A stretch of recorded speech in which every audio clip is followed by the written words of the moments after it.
Bueno, pues como vamos con un poco de falta de tiempo, vamos a empezar ya a presentar a nuestra maravillosa autora del momento, Romina Garber. Pido un aplauso para ella. Muchas gracias por estar hoy con nosotros. Ha venido desde nada menos que Miami para poder estar con los lectores y con todos los fans y asistentes al Festival Celsius.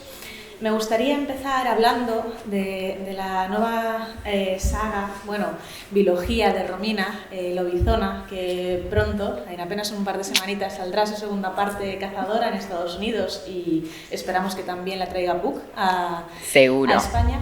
Romina es también autora de la saga Zodiaco, con la que creció en relevancia en Estados Unidos y en Latinoamérica, y ahora por fin la tenemos aquí con Lobizona, que es la historia de Mano. Es una chica, yo creo que la mejor palabra para definirla, después de leer el libro, es indocumentada. Es una chica indocumentada, de orígenes argentinos, como Romina, que se traslada a vivir a Miami escapando de un gran peligro y de un gran misterio que persigue a su familia. Su madre se la lleva a vivir a nada menos que una zona residencial, a la casa de una señora muy mayor llamada Perla, que será poco más que una abuela adoptiva para la joven Manu, que apenas habrá vivido nada en el mundo real, en la sociedad. Se verá atrapada en un piso donde esta risueña persona mayor le enseñará todo lo que pueda sobre el mundo, ya que como persona ilegal en un país extranjero no podrá asistir al colegio, se verá privada de todas sus libertades y de sus derechos para relacionarse con los demás. Además de que su madre siempre la mantendrá cautiva por un misterio relacionado con sus ojos. Un día, por si fuera poco, ella que ha perdido a su padre y que se ve perseguida por aquellos que eran afines a él, verá cómo su mundo se desmorona una vez más, ahora que es adolescente, y acabará de alguna manera reencontrándose con sus orígenes, buscando la verdad sobre ella misma, buscando su personalidad, y acabará en un mundo maravilloso encerrado dentro de la Tierra. Y así es como empieza esta historia, y a mí me gustaría que Romina nos hablase de los orígenes de esta historia en su mente, de cómo está relacionada con sus raíces argentinas y con su vida como inmigrante también en Miami, en Estados Unidos, y cómo empezó el world building, que creo que es una de sus grandes destrezas, y aquí tenemos un ejemplo maravilloso de ello. Muchas gracias. Qué lindo estar con ustedes. Yo he visitado varias veces a España, mi papá vive en Madrid, pero nunca vine al norte, está re lindo, y este festival me dijeron muchas cosas buenas, otros autores, así que es re lindo estar. Les quería decir que al final vamos a tomar preguntas y yo traje algunos regalitos para los que preguntan, así que espero que se animen, ¿ok? Aitana, que es maravillosa, los va a repartir a todos los que hay unos pins con nosotros. Y hay unos postales y pueden elegir el que quieran, y si eligen un postal pueden venir a mi firma después de esta charla y se lo firmo. Les cuento un poco que sí, yo me crié en Miami, pero nací en Argentina. Con la saga Zodíaco, lo que estábamos hablando justo antes, de que se tradujo en varios idiomas, en 8 o 9 idiomas, incluyendo el castellano. Entonces eso como de repente cambió mi relación con Argentina. Y pude regresar al país como autora, no como nieta o sobrina, amiga. Y en ese momento me di cuenta que estaba viendo mi vida, o sea, quién hubiese sido yo si me hubiese criado en Argentina. Y cuando fui a la FILBA, la feria de Buenos Aires, y conocí a todos los book bloggers y bookstagrammers y todo, encontré mi manada y dije, yo sería ellos, yo estaría con ellos. Y como que me afectó mucho y no podía pensar en otra cosa, y me di cuenta que tenía que escribir sobre esto, este ser argentina, pero aparte este sentido de venir de dos mundos, pero pertenecer a ninguno. La identidad de inmigrante lo que tiene es que más o menos otra gente te define, otra gente pone sus propias narrativas en tu identidad, ¿no? Para uno puedo ser argentina, para otro estadounidense, ¿viste? Y para otro soy inmigrante. Y quise hablar un poco de eso. Yo creciendo de adolescente en Miami, sentía que en los libros que leía no me veía representada, no me identificaba mucho con los personajes, pero era una lectora voraz, entonces quería crear el libro que yo necesitaba. Y bueno, la temática, hablemos un poco algo más alegre, que se trata de esto de lobisones y brujas. Eso lo vengo viendo desde adolescente porque hay una ley en Argentina que se llama la Ley de Padrinazgo Presidencial, que hasta el día de hoy existe y dice que el presidente de Argentina se hace el padrino de los hijos séptimos varones y las hijas séptimas mujeres, pero tiene que ser consecutivo. Y el Estado se hace a cargo de todo su educación. O sea, no gasta nada en su educación. Y a mí me pareció tan fascinante cuando yo era una adolescente. Yo decía, pero ¿por qué no soy hija séptima? ¿Viste? Me parecía tan cool. Y siempre lo quise escribir. Entonces, cuando me puse a ver, viste, en Google y Wikipedia, a ver qué se trata esto, encontré una superstición que dice que el séptimo hijo va a ser lobizón y la séptima hija bruja. Y eso me abrió, o sea, me explotó la cabeza más o menos. Me quedé como, wow. Qué cool ver algo como mitología, ¿no? Como una superstición así, y de repente que esté concretada en una ley que siga existiendo hoy. Y más o menos me hizo sentir como que hay un poco de magia en el mundo, ¿no? Como capaz existen, capaz están por ahí. Y quise explorar eso un poco. Y eso se combina con lo que estaba sucediendo en 2017 en los Estados Unidos, con los inmigrantes indocumentados en la frontera. Y más o menos que le vi una conexión en el sentido de que las narrativas que nosotros promovemos, o sea, la manera de que hablamos de la gente, las palabras, cómo etiquetamos a otra gente, se puede concretar en consecuencias y a veces en jaulas para niños, que es lo que estaba sucediendo. Sí, definir a los seres humanos y etiquetarlos como si fuesen objetos, no, claro. No tratarlos como personas. Realmente. Ilegal. Una identidad personal. Sí. Me gustó mucho cuando antes estábamos hablando, una de las cargas más importantes de la novela, como me comentabas antes, era cómo el lenguaje es capaz de modificar la forma en la que vemos a las personas, la forma en la que entendemos la realidad de nuestro entorno. Y esto también se ve en el mundo de lobizones y brujas. Los lobizones, al fin y al cabo, son los hombres lobo mitológicos y las brujas, brujas sí que lo entendemos mejor quizá como mitología europea. Pero es verdad que una cosa que me fascinó en el libro es ver cómo todo está dividido en esta dualidad de género y cómo tú rompes una lanza a favor de la diversidad, de romper con los roles, cómo precisamente Manu es una abanderada y lucha constantemente por romper estos roles estructurales que siente que la atan y a los que siente que de alguna manera no pertenece ni a un mundo ni a otro. Esto hablando también del mundo que has creado mágico en esta escuela que hay de lobizones y brujas, de hombres lobos y brujas, que es donde se refugian estos séptimos hijos y estas séptimas hijas. Sí, eso es el binario. O sea, como se dan cuenta, Manu no encaja en este binario de lobizones y brujas. Y es hablar de eso, de cómo el idioma nos puede atrapar a veces, nos puede enjaular. Y yo soy una escritora, yo amo las palabras y el lenguaje, pero reconozco los límites. Y siento que bueno, esto es como vos decís, este binario no sirve, ¿no? Nosotros no podemos existir en una palabra, una categoría, no somos así, somos muy complejos. Sí, yo creo que hay una gran charla o un gran discurso ahora mismo también sobre el viranismo y sobre los roles de género hoy en día, que está más que candente en los últimos meses y en estos 2 últimos años. Tal cual. Y también me llama la atención cómo estos roles además se ven solapados, ¿no? Los lobizones, los hombres como que tienen esa relevancia en los dos mundos de seguir esta cultura machista y heteropatriarcal, pero a la vez están las brujas que en el fondo reclaman ese poder que les empodera la magia que reside en ellas. Es verdad, es una de las cosas, las dualidades es que aunque los lobizones están en poder y tienen más control, las brujas, el mundo opera con la magia de las brujas, ellas en realidad hacen que todo funcione.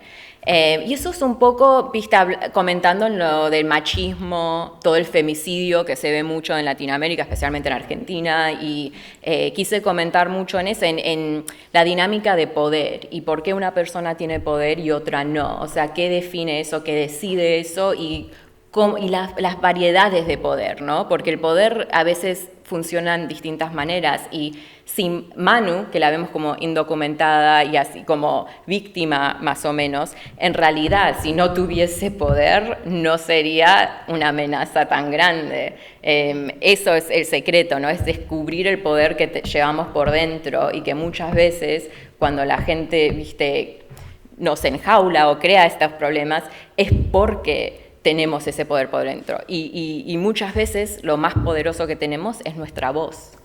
Sí, en el fondo es una novela, yo entiendo, bastante política, bastante de autoconocimiento como sociedad, y de autoconocimiento de Manu, y de integración, yo creo que para los lectores, no sé cuántos lo habréis leído de los que asistís hoy a esta charla, pero es una novela que yo creo que te empodera también para querer conocerte a ti mismo, y me gusta mucho que esté narrada además en primera persona, lo vemos todo desde la perspectiva de Manu en todo momento, y me parece que eso le da un gran valor intrínseco a la hora de conocer al personaje y de empatizar el lector con esa gana o esa necesidad de autodefinirnos, ¿no?, dentro de la sociedad. Seguro. También me gustaría hablar, ya lo había comentado contigo anteriormente, de toda esta narrativa borgiana de la que está imbuida esta novela. ¿Cómo ha sido para ti escribir esta novela y construir este mundo mágico dentro del mundo real, este mundo mágico de lobizones y de brujas que tienen su propia escuela de magia? Seguro.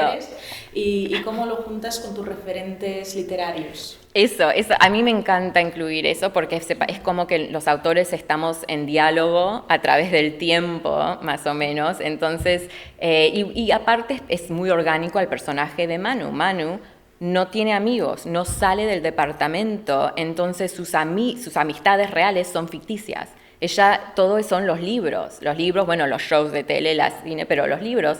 Entonces, más allá que el inglés o el español o el spanglish, su idioma verdadero es el literario. Y eso para mí, yo me identifico mucho con eso. Entonces, ella va procesando el mundo a través de los libros que ella ha leído.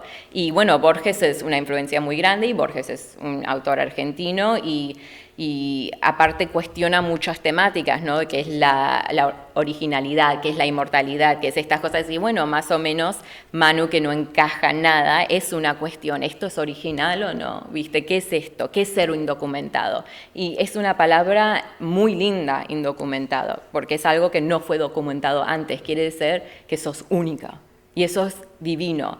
Y yo quiero más o menos reclamar esa definición de la palabra, y no la fea que se está haciendo ahora, que a veces se dice ilegal. Más términos referentes al folclore. En la novela, el número 7, sí, tiene un gran poder. Y bueno, hay un secreto en la portada con eso. Eso yo no lo sabía. Búscalo. Está bien. Ahora tendré que volver a ponerme a investigar. Quería que nos hablases más sobre tus raíces, sobre el folclore, y también un poco qué te ha llevado a romper una y otra vez al personaje, porque Manu atraviesa diferentes momentos de ruptura con su vida, de replantearse su existencia y de plantearse su ser, más allá de ser una persona indocumentada. Sí. Y cómo te ha llevado esto también a la construcción del resto de personajes de la novela, de su madre, de Perla, de sus amigos en este colegio. Seguro, sí. Manu, una vez en una conferencia dijeron que sabes el personaje que el autor más quiere porque es el que peor la pasa en el libro, y más o menos yo la amo a Manu, pero pobre. Sí, yo trata un poco mal, Sí, no, está bien. Y bueno, Saiza es mi favorita. Pero bueno, la tenemos acá. Les digo algo, que yo nombré al personaje de Saiza por una lectora española que conocí promocionando Zodíaco, y está acá en primera fila. Así que el que quiera sacarse foto con la Saiza verdadera. Era como le da vergüenza. No, pero más o menos quise crear, porque la verdad es que ser inmigrante no necesariamente quiere decir, viste, venir de un país e ir a otro, ¿no? Podemos sentirnos inmigrantes en varios aspectos de nuestras vidas, en varios momentos de la vida. Es sentir que no encajas en algo. Entonces yo quise explorar eso a través de Manu, que nunca logra encajar. Y parte de eso fue que no quería que simplemente encuentre un mundo mágico y se resuelve todos los problemas, porque eso no nos ayuda, eso no pasa. O sea, al contrario, tenía que empeorar la cosa, agravarse la cosa para ver cómo ella sale de eso. Un gran conflicto, pero un gran crecimiento del personaje. Exacto. Sí. Exacto. Sí, se ve totalmente reflejado y creo que se verá reflejado además, porque bueno, vaya finales que nos deja Romina, y creo que se verá reflejado en Cazadora. Antes de hablar de Cazadora, que también es un tema que me gustaría tratar, quería preguntaros si vosotros tenéis alguna duda, alguna cuestión. Sí, que hay regalitos. Para Romina. Muy bien, ahí tenemos. Adelante. En el libro, en la primera parte donde tú hablas al lector, dices que, me imagino que esa es la traducción, habéis decidido usar español con voceo tal y español neutro cuando entran ya en la parte de mundo mágico. ¿Cómo se refleja eso en inglés? Porque el original es en inglés, ¿no? Sí. ¿Ese cambio cómo está reflejado en el idioma original, ¿no? Qué buena pregunta. Gracias por decirlo porque es algo que... Sí, muy buena pregunta. Tenés toda la razón. Ese fue parte de mi conflicto con la traducción, porque en inglés tenemos Spanglish. Entonces, ¿qué pasa? Tengo tanto español en el inglés que tenés ese sentido de dos idiomas, dos culturas. En español, obviamente, no íbamos a alcanzar eso de esa manera, pero una de las cuestiones que surgió fue qué tipo de español usar. O sea, lo más normal es usar el neutro, eso es lo que más vemos en los libros. Pero para mí me pareció que íbamos a perder algo. O sea, porque nosotros, capaz, viste, allá en los Estados Unidos no entienden los distintos acentos, dialectos, todo, pero nosotros sí entendemos. Me pareció menos auténtico no incluir el voceo. Entonces hablamos mucho con el editor y en fin decidimos que todo lo que aparece en castellano en el libro en inglés, que todo es con voceo, permanece así. Y todo lo que está en inglés, que tiene que ser traducido, va en neutro. Y así es como lo decidimos. Así que van a ver que hay bastante español en la versión de inglés, porque todo eso que ven de voceo está ahí. Y eso fue muy importante. Y sabes que eso, el idioma, el lenguaje, hace que la gente se ponga muy incómoda. Y lo vi con inglés porque muchos se quejaron, demasiado español, no entendemos el español. Y me causó tanta gracia por ello, como, bueno, ¿por qué no esperás un poquito? Porque Manu no entiende nada, ¿viste? Por lo menos, ¿viste? Identificate un poco con ella. Y aparte no tenés excusa por no saber español, lo aprendemos en el colegio. Hay que empatizar, hay que empatizar. Me parece una manera además muy bonita de poder empatizar con el personaje y me parece que enriquece mucho la obra. Creo que tendemos mucho a silenciar las voces latinoamericanas en España. Sí. Y me parece una muy buena elección y a mí personalmente me trasladó mucho más a esa sensación de estar más allí, ¿no? Claro, que aquí. Esa fue la idea. Gracias. Había una más, ¿no? Ay. Sí, hay dos más. Sí, levántate. Sí. Es que se te oye mejor por el desfase del escenario. Pues nada, comentabas que el libro tiene mucho autoconocimiento, y yo preguntarte qué has aprendido tú sobre ti misma escribiendo más. No escuché, perdón. ¿Qué crees que has aprendido tú sobre ti misma describiendo más? Qué linda pregunta. Yo creo... Qué buena pregunta. Sabes que para responderla bien tendría que pensar, pero no hay tiempo. Lo que descubrí de mí es que la verdad... Ay, es muy buena. La verdad me dejaste dale 2 regalos, por favor. Me plantó a la autora, en serio lo digo. Sentí, viste, lo que es encontrar tu lugar en el mundo y el hecho de que yo todavía no lo he encontrado. Y se me hizo mucho más claro de que el único lugar que yo siento que pertenezco es en los mundos ficticios. Que si yo no estoy escribiendo libros, no existo, no encuentro dónde pertenecer en este planeta. Y eso se me lo hizo muy claro con el personaje de Manu, porque en el caso de ella es muy literal. Y como verlo reflejado tan literalmente me chocó mucho. Esto es algo que sigo procesando y evolucionando, pero es muy buena pregunta. ¿Había una más? Sí. Uy, varias. Vale. Arriba, la que primero se levante, primero se lo lleve. Ay. ¿Catalogarías esta novela como realismo mágico, donde hay un mundo donde suceden elementos mágicos, pero la gente lo comprende como algo normal? ¿O es fantasía? Es fantasía. Eso es un tema muy importante. Muchas gracias por decirlo, porque en los Estados Unidos todo el tiempo le dicen realismo mágico.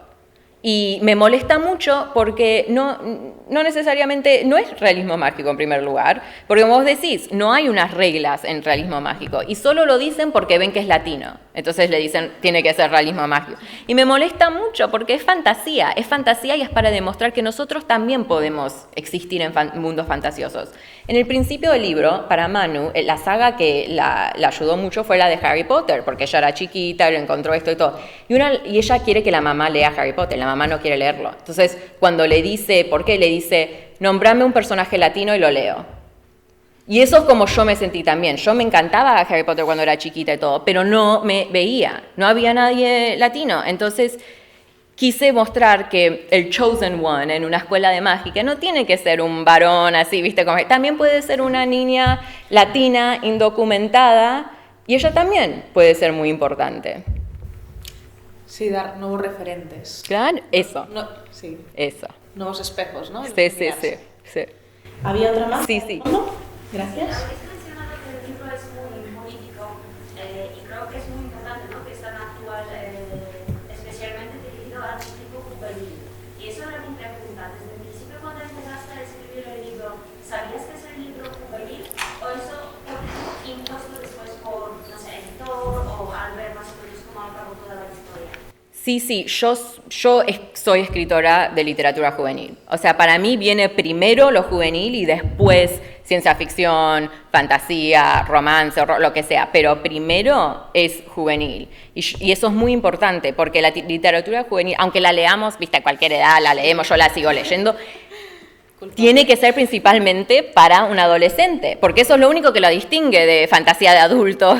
Entonces siempre es un diálogo, es una conversación que tenés con el adolescente. El momento que dejas de tener esa conversación ya no le estás escribiendo al adolescente, no es en servicio del adolescente. Entonces sí, siempre pienso en eso primero. Había una última por acá, ¿no? Sí. Te quería preguntar, si vivieras en el mundo de Louzona, ¿te gustaría más ser una bruja o una lobizona? ¡Qué buena pregunta! Me gustaría decir lobizona, desafío todo, pero no sé si soy muy deportiva, no sé, viste, jugar el deporte séptimo, que es como un fútbol mágico. Que Es que las brujas molan mucho también, ¿eh? Sí, es que las brujas son, sí, yo querría ser bruja, y querría tener poder, creo, no sé si capaz de invocadora, porque es como que mando el viento que me traiga, controlando el viento que me traiga el café. Control absoluto. Y bueno, para terminar, que no quiero perder la opción de que hables de la continuación de la saga, ¿qué nos puedes decir de Cazadora? ¿Tenemos fecha de publicación en España también con Book? Todavía no hay fecha, pero es el año que viene, definitivamente, y estoy bastante segura que voy a volver para promocionarla, así que espero que lo lean. Son dos libros. Son dos libros, o sea, por ahora van a ser dos, capaz algún día son más, pero yo lo tengo planeado, o sea, la esquema todo es de dos, y como los que conocen Zodíaco saben que yo soy de Virgo y soy muy de planear todo, no estoy haciendo chiste con eso, por ahora, Dios. Super mapa, una brújula. Suena todo detallado. Pues ha sido un placer hablar contigo, Romina. Igualmente. Ha sido increíble tenerte aquí con nosotros. Muchas gracias a todos por asistir, además en este año que sigue siendo un año difícil para todos. Muchas gracias por estar aquí con nosotros y os pido un fuerte aplauso para vosotros.